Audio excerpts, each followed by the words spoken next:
자, 다음 주면 물가지수가 나오는데 이렇게 지금 올라가고 있는 추세죠. 다음 주 수요일에 나오는데 이 지표가 증시가 오를 수 있는지 떨어질 수 있는지 결정을 할 수 있습니다. 현재까지 증시가 최근에 좀 떨어지는 이유가 바로 이것 때문인데 물가지수가 높게 나올 거를 우려해서 주가가 빠지고 있습니다. 최근에 고용지표가 굉장히 강하게 나와도 이 물가지수가 오를까봐 경제가 강하게 나와도 오히려 악재인 경우로 나오고 있습니다. 다음 주부터 미국뿐만이 아니라 여러 나라들도 물가지수가 나오는데 우선 미국은 컨센서스가 2.8%입니다. 그래서 3개월 연속 상승할 거라고 보고 있고 영국에 보시면 2.7%로 컨센이 잡혀져 있습니다.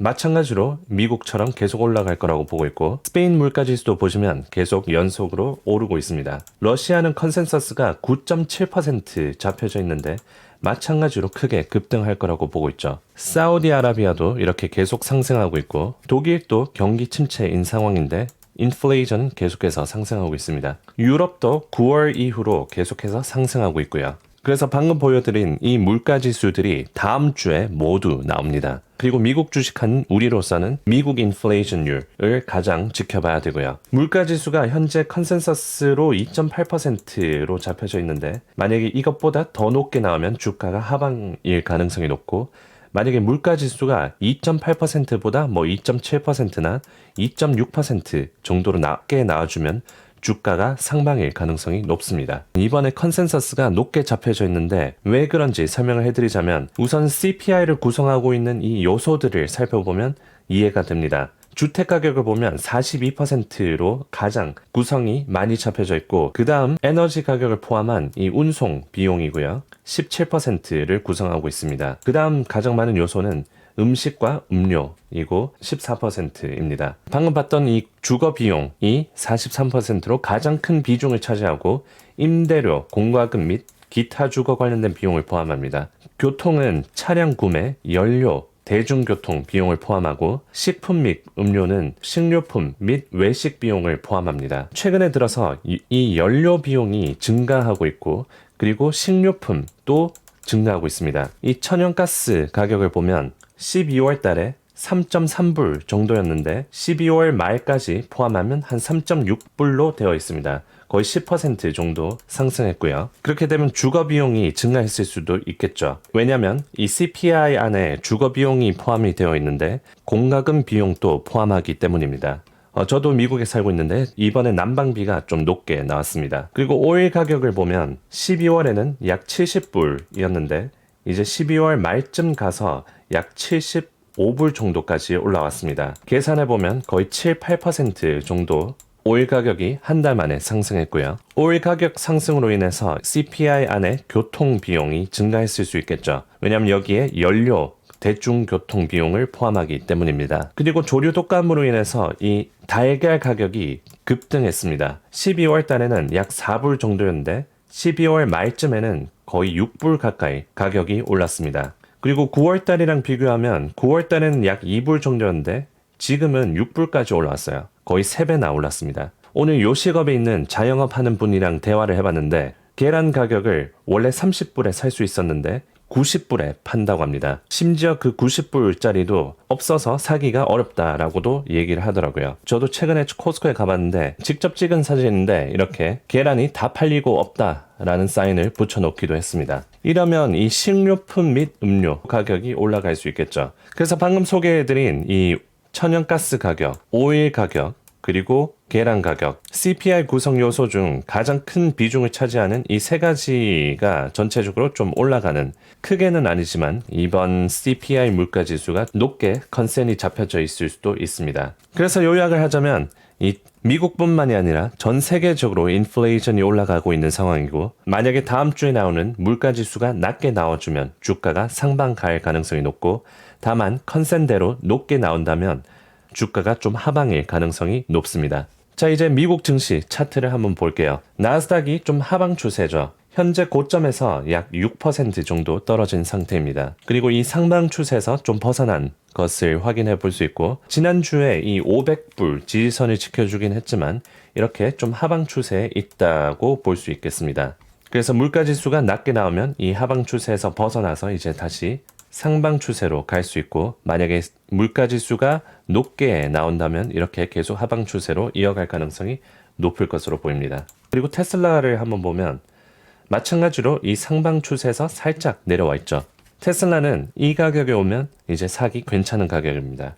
그 가격은 바로 309불인데 일봉으로 봤을 때 이평선 120까지 떨어질 때마다 주가가 오르는 경향이 있습니다. 10월 달에도 보면 이평선 120 이 구간을 찍고 매수가 들어왔고, 그때 이후로 트럼프 당선으로 인해서 주가가 크게 증가했습니다. 이평선 121선까지 떨어지면 이 트럼프 당선의 전 가격의 추세로 돌아왔다고 볼 수 있습니다. 그래서 트럼프 당선의 기대감이 이제 다 줄어들었다라고 볼 수도 있겠죠. 물론 단기적으로 보면 테슬라도 지금 가격 괜찮을 수 있지만 장기적으로 보유를 하고 싶다. 그러면 309불까지 떨어지면 매수하기 괜찮은 가격이지 않을까 생각이 듭니다. 자, 이제 엔비디아를 확인해 보면 엔비디아는 테슬라랑 나스닥이랑은 다르게 이 하방 추세를 좀 오랫동안 유지를 하고 있습니다. 물론 주가는 높은 상황이긴 하지만 그리고 사상 최고가를 지난번에 그 CES 이벤트 덕분에 기대감으로 찍긴 했지만 하루 만에 6%라는 큰 하락이 오면서 다시 하방 추세로 돌아왔습니다. 그래서 엔비디아는 현재로 봤을 때는 이제 120불까지 내려오면 매수하기 괜찮은 가격으로 보이고요. 엔비디아가 이렇게 하방 추세인 이유는 바로 반도체가 약해서 그렇습니다. 이게 속스 차트인데 이렇게 박스권에 갇혀져 있습니다.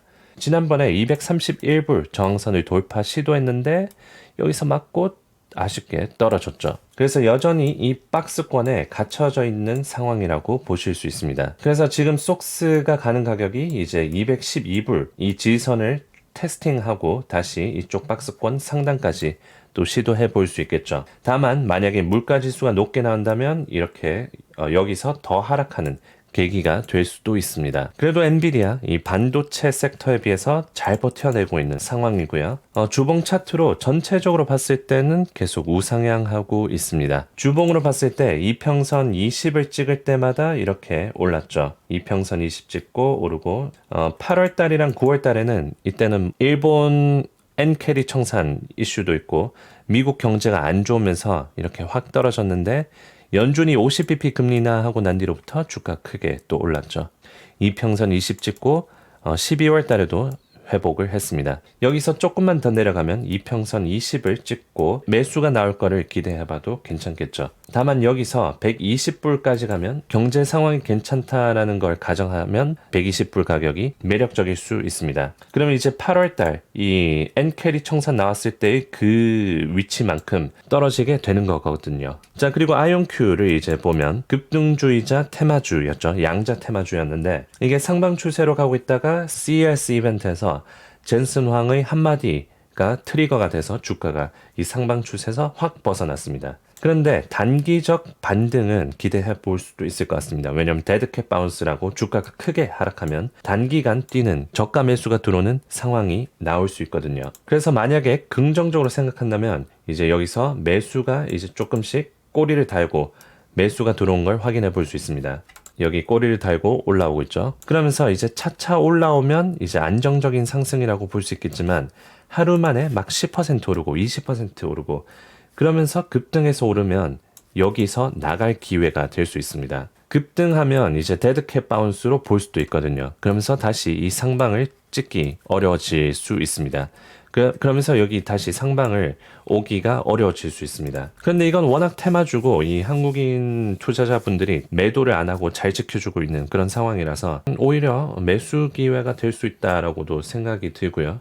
다만 일반적인 관점으로 봤을 때 급등하면 거기를 다시 뚫을 가능성은 좀 낮아지면서 슬슬 다시 하방으로 가는 그런 그림이 나올 가능성이 높습니다. 참고로 이 김정상이라는 아이온큐 공동 창업자가 젠슨 황을 저격하는 그런 발언을 CES 끝나고 젠슨 황의 발언하고 한 하루 이틀 뒤에 이런 발언을 했습니다. 미국 서부 한인 스타트업 커뮤니티 82 스타트업 서밋에서 개최한 행사이고 이 행사에서 기조연설에서 양자 컴퓨팅에 대한 높은 관심으로 주가가 3달 사이 7배나 늘었지만 황 CEO의 한마디로 시가총액 절반이 사라졌다. 이렇게 말했다. 엔비디아가 GPU를 1990년대 만든 후 AI에 활용될 때까지 30년이 걸렸다. 내 입장에서 그의 말을 30년 후에는 엔비디아 같은 양자 컴퓨팅 기업이 나올 것이라는 의미로 들었다고 했다. 양자 컴퓨팅은 30년 만에 한 번 오는 기회이며 20년에서 30년이 지나면 모든 개인이 양자 컴퓨터를 활용하는 기회가 있을 것이라고 했다. 라는 발언을 했다고 합니다. 그래서 최근에 시가총액이 절반이나 날아간 거를 어떻게 보면 뭐 주주분들에게 이 멘탈 케어를 해줬다라고 해석해 볼 수도 있겠죠. 어쨌든 아이온큐는 어떻게 보면 뭐 믿음의 영역까지 그런 매매가 나오고 있기 때문에 차트 분석이 크게 의미가 있나 싶겠지만 일반적으로 차트 분석을 해보면 방금 말씀드린 대로 급등하면 탈출할 수 있는 기회가 될 수 있습니다. 자, 그리고 마지막으로 속슬 차트 분석을 해보자면 이거는 좀 쉽죠. 그냥 박스권입니다.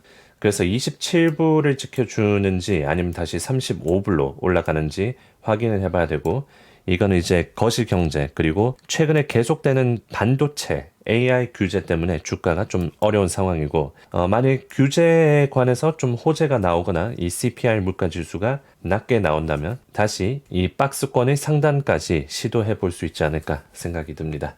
자, 그러면 오늘 분석 영상은 여기까지입니다. 도움이 되셨으면 좋아요 한 번씩 눌러주시고, 그럼 다음 영상에서도 속보나 분석 영상으로 찾아뵙겠습니다.